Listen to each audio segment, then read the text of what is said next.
নমস্কার, আগমনী রান্নাঘরে সকলকে আমার স্বাগত। আজকে আমি একটা নতুন রেসিপি দেখাচ্ছি। সেটা হচ্ছে পুর ভরা পটলের দোরমা। সেটা হবে আজকে নিরামিষ। সেটা দেখো আমি কিভাবে করেছি। প্রথমে আমি 5টা পটল নিয়েছি বড় দেখে, হালকা করে বডিটাকে ছিলে নিয়ে আমি কেটে চামচ দিয়ে দেখো পুরোটা ফাঁকা করে নিয়েছি পুর ঢোকানোর জন্য। প্রতিটি পটলই আমি এইভাবেই করে নিয়েছি। তারপর আমার পুরের জন্য আমি তৈরি করেছি। আমি এখন পটলগুলোকে আমি হালকা করে ভেজে নিয়ে একটু নরম করে নিয়েছি। এটা 5-7 মিনিট 10 মিনিট একটু থাকবে, একটু ঠান্ডা হওয়ার জন্য। তার মধ্যে আমি এদিকে পুরটা বানিয়ে নিচ্ছি। কড়াইতে তেলটা আছে, আমি একটু কিশমিশ একটু হালকা করে নেড়ে নেব। এই এখন আমি একটু অল্প কিশমিশ আমি একটু ভেজে এখানে রেখে দিলাম। এখন আমি কড়াইয়ে দিচ্ছি এই জিরে ফোড়ন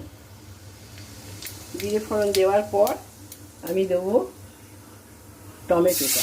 মিষ্টি আমি এখানে পরিমাণ মতো দিয়ে দিয়েছি। আর আমি এটাকে আর একটু শক্ত হওয়ার জন্য পুরটা একটু ছাতু দিয়ে দিলাম, ছোলার ছাতু।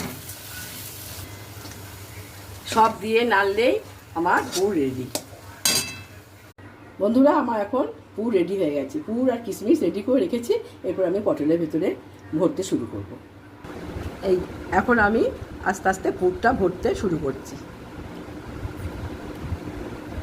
আমি মোটামুটি এতটা পুর ঢুকিয়েছি।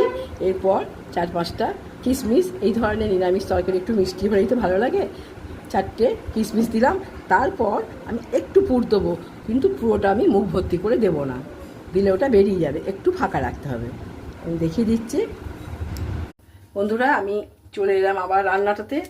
আমি কড়াইয়ে অল্প তেল দিয়েছি, এখন বেশি তেল লাগবে না। আর কয়েকটা কালো জিরে ফোড়ন দিয়েছি। তারপর আমি দিয়ে দেবো এখানে এই যে বললাম মিক্সড করা মশলা আমার করা আছে, সেটাকে দিয়ে দিচ্ছি। মশলাটা আমার কষে তেল ছেড়ে গেছে।